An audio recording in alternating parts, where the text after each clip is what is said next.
Olá, pessoal! Estamos mais uma vez aqui para o nosso 8º episódio do Cá Entre Nós.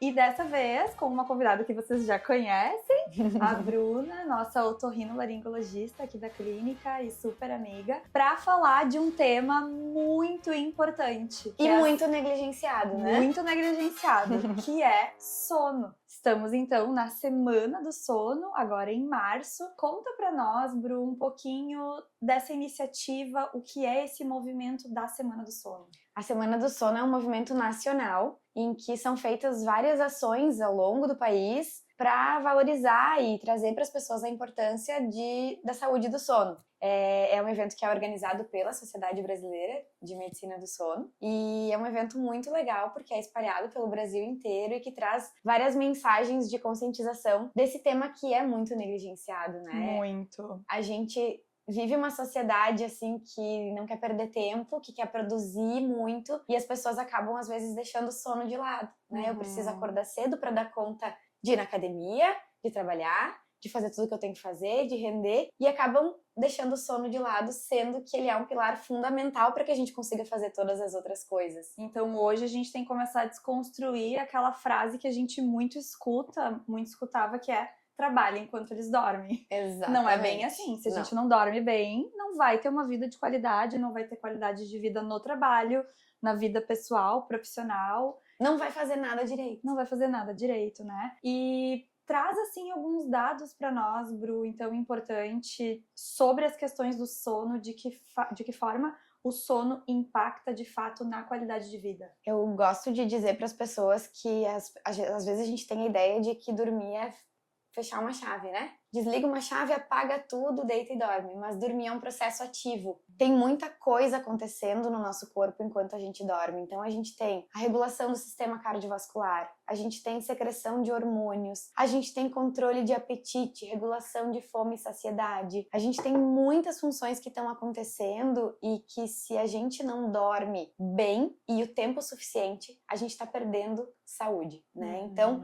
hoje a gente tem estudos já que relacionam a privação de sono, seja ela por dormir menos horas do que tu precisa, ou por dormir mal, ela é responsável, então, por aumento do risco de infarto, aumento do risco de AVC, aumento do risco de demências, dor crônica. Então, pacientes que têm dor crônica depois de noites mal dormidas ficam com a dor pior controlada, relação de sono com imunidade, relação de sono com diabetes e também, tirando a questão das doenças, aquelas coisas que impactam no dia a dia, que é cansaço, irritabilidade, alteração de humor, impulsividade.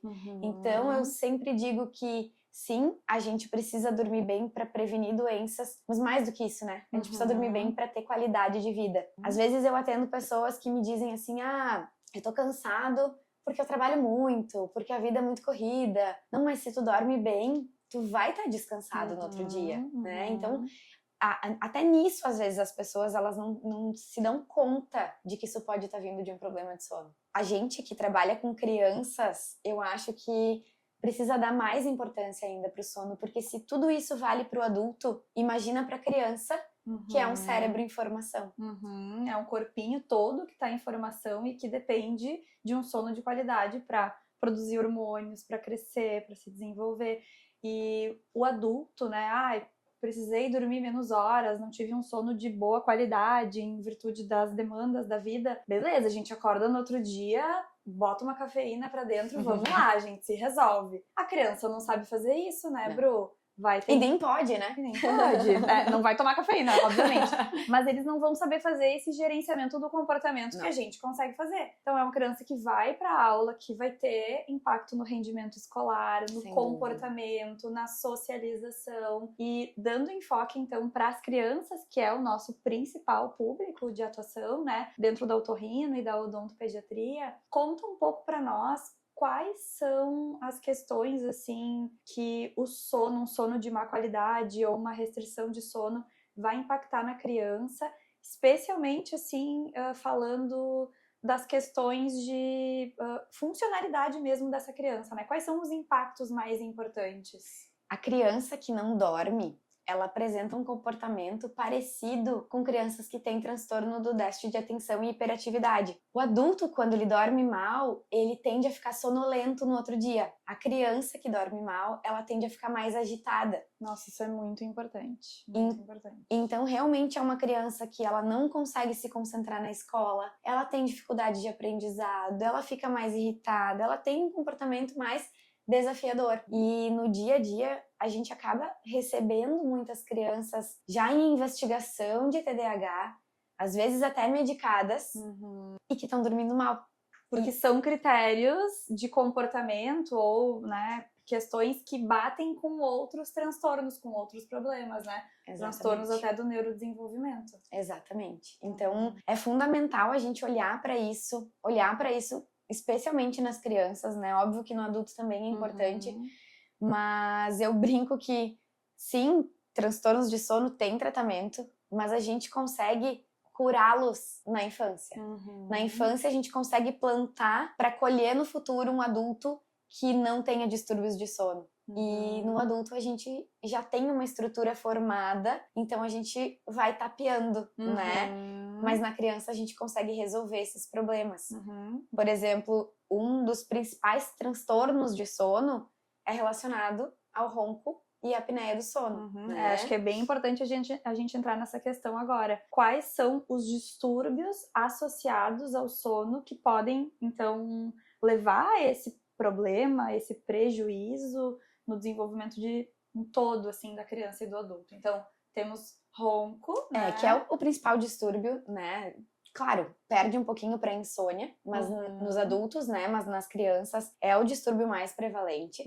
A gente tem dados, inclusive aqui da Cartilha do Sono, que é um material bem legal, que é preparado especialmente para a Semana do Sono, de que 1 em cada 3 adultos tem ronco e apneia do sono. E eu sempre digo que aquele adulto que ronca, ele provavelmente foi uma criança que respirou mal na infância, né? Então, quando a gente atende crianças com problemas, às vezes, não de ronco e apneia, mas de respirar pela boca, e a gente pergunta, tem alguém na família que ronca? Em geral tem, Sempre né? tem. O pai ou a mãe, ou os dois, ou o vô, ou vó.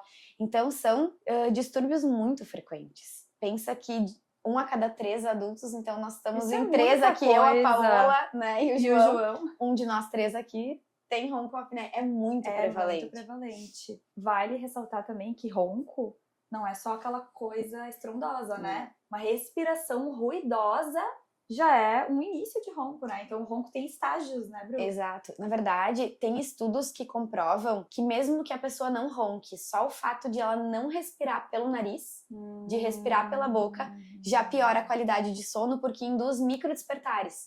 Então, a gente fica com aquela dificuldade de fazer um sono completo, de fechar os ciclos de sono, pelo simples fato de respirar pela boca.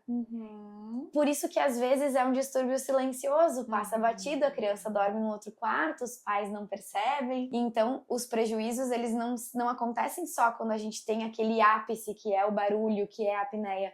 Não, a criança e o adulto também, que está respirando pela boca, ele já está tendo prejuízos ao sono, sim. Então, quando a gente fala de sono de qualidade, a gente está falando também de respiração de qualidade, né?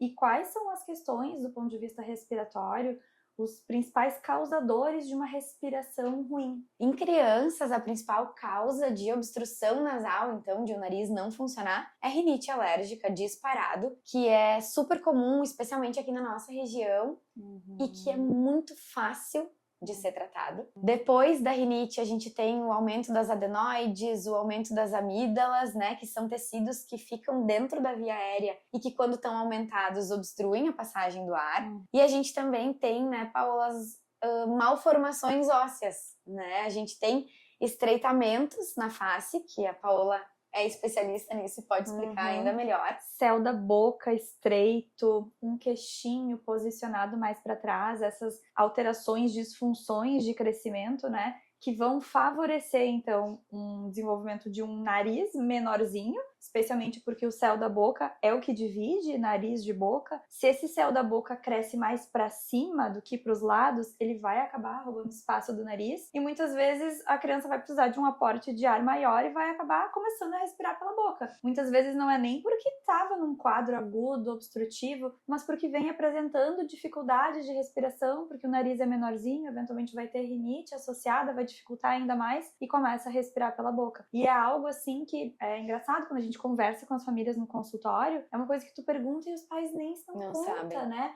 Não sabem responder, ou então, nossa, eu nunca tinha reparado nisso, né? Especialmente quando dorme durante o dia, até parece que fica com a boca fechada, mastiga com a boca fechada, mas no período do sono nunca prestaram atenção. Só prestavam atenção se roncava, se fazia algum barulho importante, né? Então, e eu acho muito legal que essa informação tá na cartilha também, porque muitas vezes é uma criança que, do ponto de vista otorrinolaringológico, tá bem, tá tratada, muitas vezes até tratou cirurgicamente, que é muito importante em muitos casos, mas segue com a boca aberta, ou tem recorrência ainda de episódios, vai ter uma adenoide que vai aumentar de novo, que vai crescer ao longo da vida, porque pode ter um componente esquelético, então, envolvido, né, de direção de crescimento dos ossos da face. E eu digo mais, eu acho que a maioria das crianças que têm essas questões vão acabar tendo repercussões ósseas, porque uma das causas desse afunilamento do palato, né, do céu da boca ficar profundo, é o fato de não respirar bem pelo nariz. Então,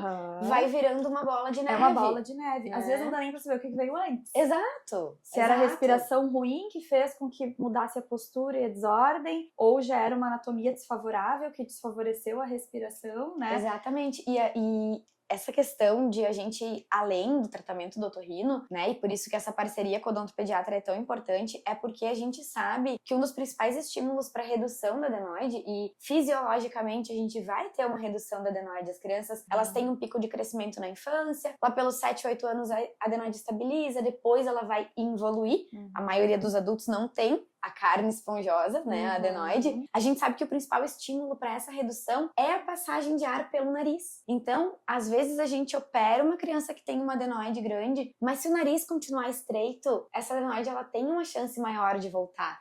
Então, o otorrino ele precisa ir além, ele precisa olhar além, porque não é só isso que está envolvido nessa respiração ruim, né? E é muito importante esse tipo de informação estar na cartilha, como por exemplo diz aqui, né, a obesidade, as doenças de nariz e garganta, muito comuns em crianças que respiram pela boca, sobretudo dormindo, e as desproporções entre a cabeça e a face, como queixos pequenos e para trás, é muito importante porque isso aqui já é um avanço, né? Já faz uma ampliação do olhar das questões respiratórias para além do nariz. A gente precisa, né? São áreas que dividem um espaço, uma geografia muito íntima e que se correlacionam, então faz todo sentido trabalhar junto, né? A gente, quando eu falo nas consultas, assim, pergunto da parte respiratória, eu digo, eu não sou otorrino, é a Bruna que sabe, mas eu trabalho muito com ela, aprendo muito com ela e é meu papel, muitas vezes, se é um paciente que cai inicialmente para mim, fazer essa triagem, que tem tudo a ver com o desenvolvimento da criança do ponto de vista odontológico também. Então, a gente precisa aprender, a gente precisa olhar para além da nossa especialidade, da nossa formação, para tratar o nosso paciente como um todo, né? Exatamente. E, na verdade, a criança que respira mal, então, e que cresce com o céu da boca disfuncional e que não é tratada na infância, ela vai virar um adulto que tem opções de tratamento muito mais difíceis. Então, é isso que eu gosto de dizer, que na infância é muito fácil de tratar, de fazer esse rosto crescer certo para que essa criança diminua os riscos de ser um adulto roncador. E no adulto, quando o crescimento ósseo está consolidado, é muito mais difícil. A gente trabalha com compensações. Exatamente. É literalmente fazer o que dá, né? Do ponto de vista ortodôntico, especialmente ortopédico, né? Não vou conseguir fazer um estímulo de crescimento do céu da boca como a gente faz na criança. Porque o osso é molinho, né? O osso da criança é uma massa de modelar, né? Especialmente quanto antes a gente diagnostica e trata. Hoje a gente inicia tratamentos nesse sentido por volta dos 3, 4 anos de idade, né? Então não tem mais nada a ver dizer que precisa começar a trocar dentes, tem só dente de leite, não vai poder colocar aparelho, né? Isso já é mito. E no adulto, muitas vezes, o pior de tudo é que vai ter indicação de tratamento por uma questão de risco de vida, risco de morte, né? Sim. e aí vai para cirurgia ortognática, ou vai ter que usar CPAP, ou vai ter que, enfim, fazer algum tipo de cirurgia na região orofaríngea,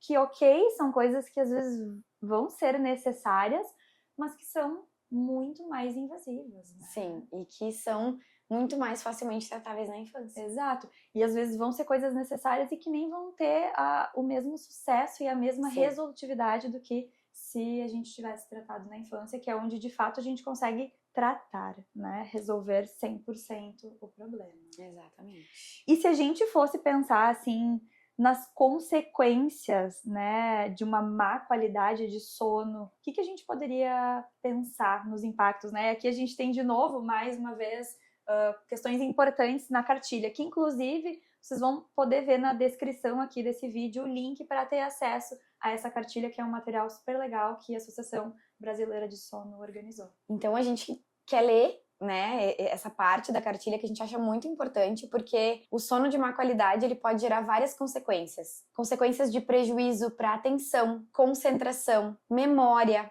aprendizado, tomada de decisão, raciocínio lógico, imaginação e criatividade. Então, é um impacto muito grande para ser negligenciado, né? Especialmente pros pequenos, né? Então, isso vale como um alerta para as famílias. A gente precisa prestar atenção no sono das crianças que estão em desenvolvimento, na qualidade respiratória dessas crianças, porque muitas vezes a gente vai começar a ter impactos no rendimento escolar, no comportamento e vai levar, né? Qual é o profissional que pode me dar suporte para isso? Vai levar no neuro, vai começar a fazer investigação e muitas vezes são sintomas parecidos com outras desordens, mas a gente precisa parar para analisar o básico. O básico bem feito é o segredo de tudo.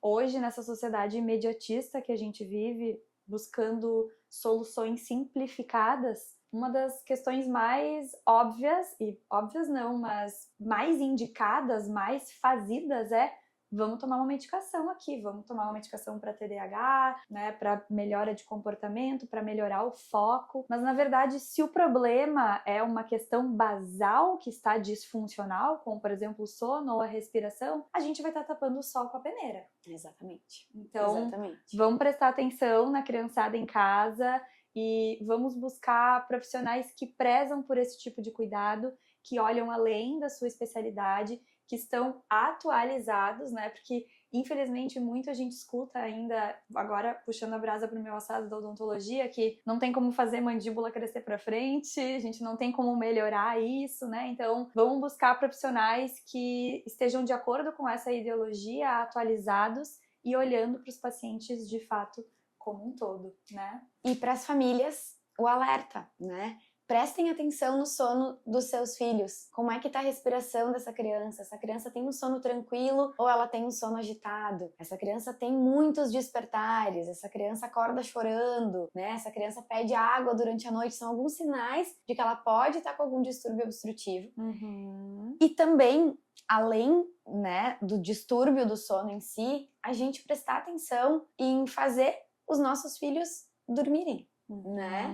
Então, assim, criança precisa dormir cedo, criança não deve dormir tarde. A gente tem informações, inclusive na cartilha, sobre a quantidade de horas necessárias de sono para cada faixa etária, e que isso muda bastante conforme a idade, né? Importantíssimo. Então, as crianças, elas têm uma necessidade de sono maior do que a nossa, então eles não podem dormir na mesma hora que nós. Não pode ir pro mesmo ritmo do pai e da mãe. Do pai e da mãe. Casa. Exatamente, eles precisam dormir mais cedo, ou então eles precisam compensar com uma soneca ao longo do dia. A criança que dorme bem, ela é uma criança saudável. Então, a gente precisa olhar para a saúde do sono dos nossos pequenos. E vocês devem ter visto que a gente tá com uma camisetinha igual aqui, né? Que é a camiseta e com o slogan desse ano sobre os cuidados do sono, sobre a Semana do Sono, né? Faça da saúde do sono uma prioridade. E aqui a gente queria deixar esse recado para vocês, então, né? Priorizem o seu sono, o sono dos seus filhos, da sua família, porque isso vai trazer com certeza qualidade para a vida, né, Bru? Exatamente. Legal, então espero que vocês tenham gostado do conteúdo. A gente vai deixar link na descrição aqui do vídeo para vocês poderem acessar a cartilha, que inclusive tem um material riquíssimo, tabela de quantidade de sono, quantidade de horas de sono para cada momento do desenvolvimento, para vocês terem acesso a informações de qualidade. Um beijo e até a próxima. Beijo, galera.